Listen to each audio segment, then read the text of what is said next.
Imagine manger au kebab tranquille, et là tu vois un raptor t'observer d'un air meurtrier par la fenêtre.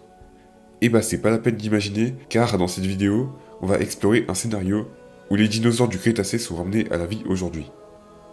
Mais tu sais que c'est impossible, non? Oui mais écoute, on va dire qu'un portail géant s'est ouvert en Asie, ou même qu'un scientifique bizarre chinois a réussi à recréer les dinos, en fait on s'en fout. Mais le résultat est que des espèces de dinosaures reviennent aujourd'hui. Mais avant de commencer le scénario, il faut poser quelques règles. D'abord, on va dire que l'Asie va avoir environ 4 dinosaures revenant. Ensuite, on va essayer de prédire comment ils survivraient, en se basant sur plusieurs données, comme l'accès à la nourriture, la température, le rythme de reproduction, la concurrence et l'interaction avec l'homme. En fonction de toutes ces données, le dinosaure va soit recevoir le titre de dodo, ce qui veut dire qu'il est nul et qu'il va se faire exterminer, le titre de crocodile, qui veut dire qu'il va s'implanter dans l'écosystème sans trop polluer non plus, le titre de cerf, qui signifie qu'il va être abondant dans l'écosystème, mais encore contrôlable par l'être humain, et finalement le titre de rat, où là, le dinosaure se reproduira tellement que l'écosystème sera totalement niqué par sa faute et une intervention humaine sera nécessaire. Mais avant de commencer, je tiens à préciser que je ne suis pas un biologiste, enfin du moins pas encore, donc prenez ce que je dis avec des pincettes. Surtout que j'ai beaucoup extrapolé à partir d'animaux modernes et de groupes cousins, et surtout on pourra jamais savoir si ce que je dis c'est vrai, vu que c'est des animaux disparus. Mais n'hésitez pas à vous abonner, je sais que la majorité d'entre vous ne le sont pas, et à lâcher un like pour soutenir mon travail, et on est parti.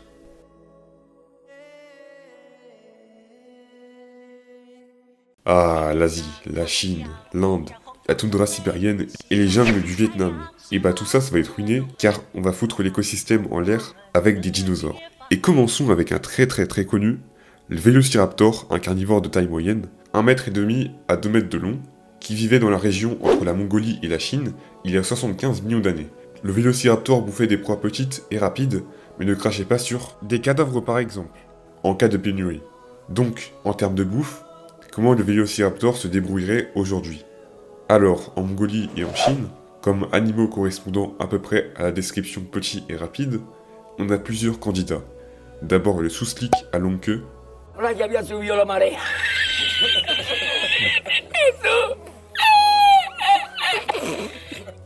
qui est une sorte de marmotte avec une population variant de 1 à 2 individus par kilomètre carré en montagne, à 250 individus par kilomètre carré en plaine. Donc en vrai, il ferait un excellent casse-croûte pour le Vélociraptor. On a aussi la saïga, une antilope mongole, avec une population d'environ 1 million d'individus, qui peut courir jusqu'à 100 km/h sur une courte distance. Mais dans une course à longue distance, il avoisine les 40 km/h. Le Vélociraptor, lui, sur une courte distance, allait jusqu'à 60 km/h, et en longue distance, il avoisinait les 40 km/h. Donc, le Vélociraptor pourrait bouffer des saïgas, mais très difficilement.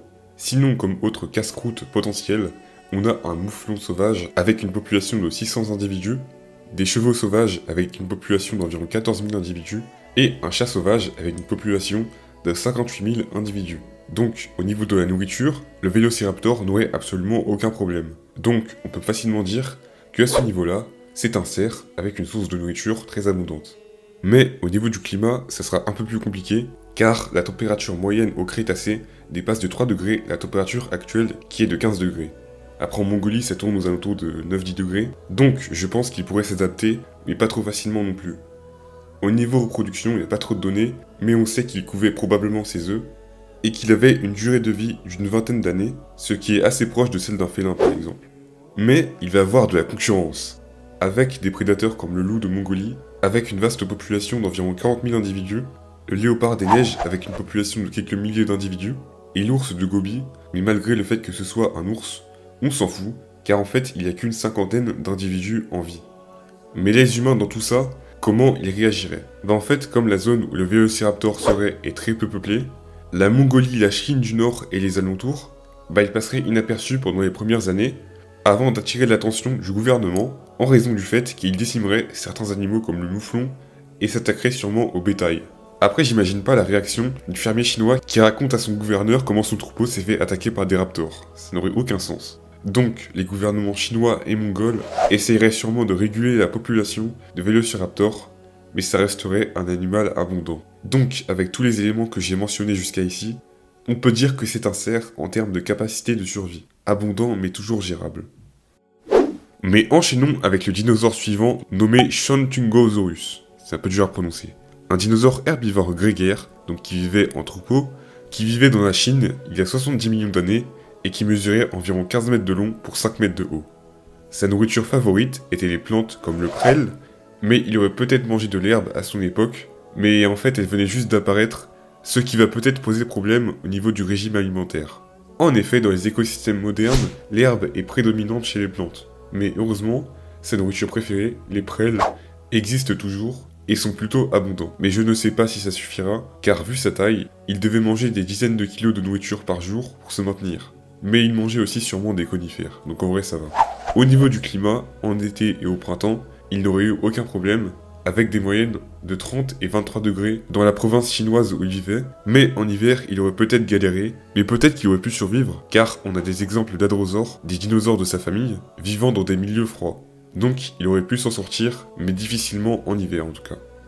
Niveau reproduction, on sait que les hadrosaures et par extension Shantungosaurus pondaient leurs œufs dans des colonies de 30 à 40 œufs, ils les recouvraient ensuite de terre et de végétation et les laissent incuber. Ensuite, ils s'occupaient de leurs enfants pendant 1 an, durée pendant laquelle l'enfant va passer de 40 cm de long à environ 1,50 m.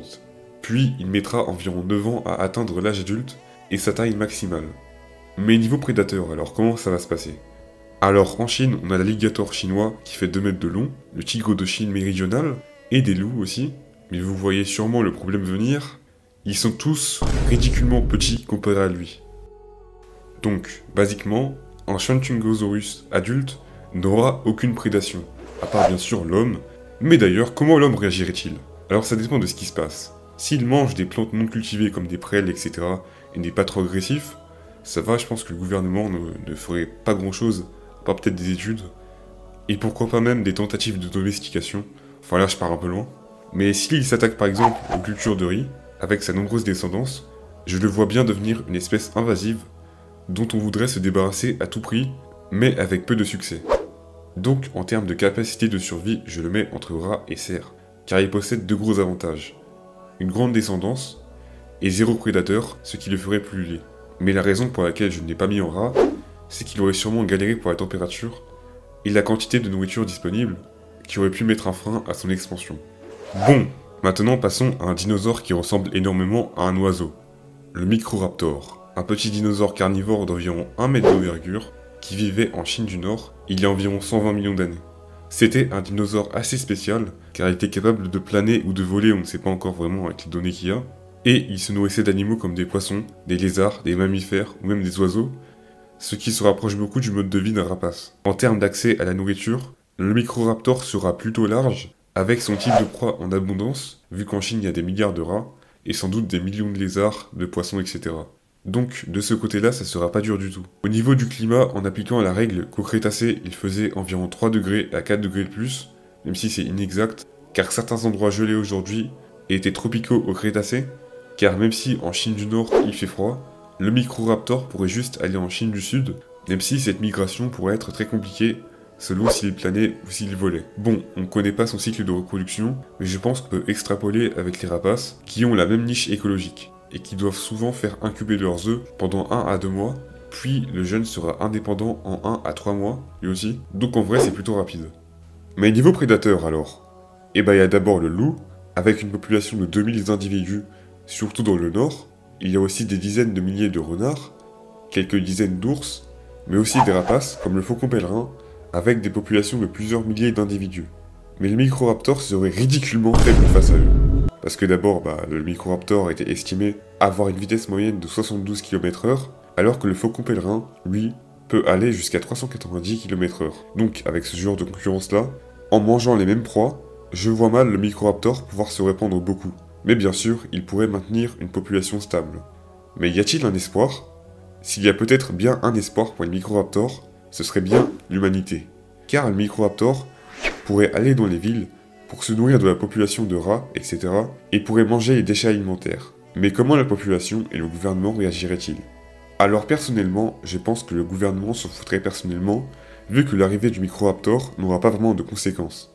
Et pour la réaction de la population, si il ne te désarçonne pas de ta monture comme dans Ark, vu son utilité dans la lutte contre les rats, je pense que certaines personnes essayeraient de le domestiquer avec plus ou moins de succès selon leur intelligence. Oui, là je plagie un peu Arner.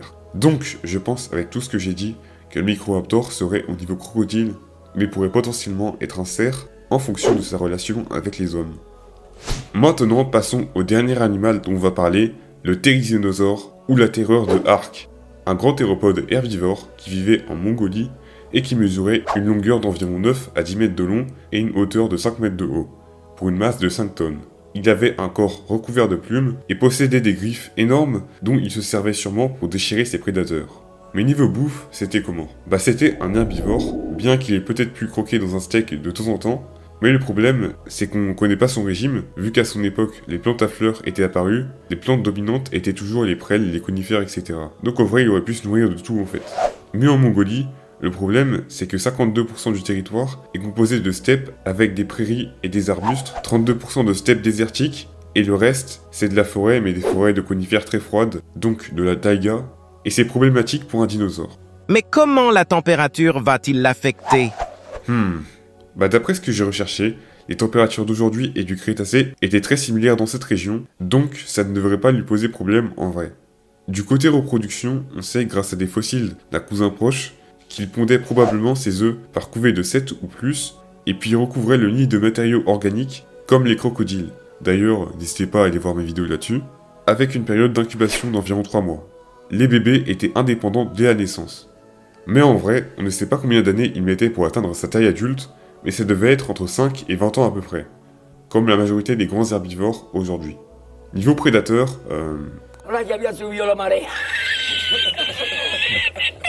comment dire? C'est des fraudes. Il y a absolument zéro moyen que les loups, les ours ou encore les panthères osent s'attaquer à un titan comme le Therizinosaure. En fait, le seul danger, ça sera pour les jeunes qui pourraient se faire attaquer par des loups, des renards, des rapaces, etc. Donc ouais, en fait, il n'y aurait aucune menace, mais il reste quelque chose qui serait capable de le stopper. L'homme. Car avec sa taille, sa reproduction plutôt facile et son invulnérabilité, bah il serait sûrement très répandu dans les campagnes, etc. Donc je le verrais même migrer dans les pays voisins à la recherche de ressources.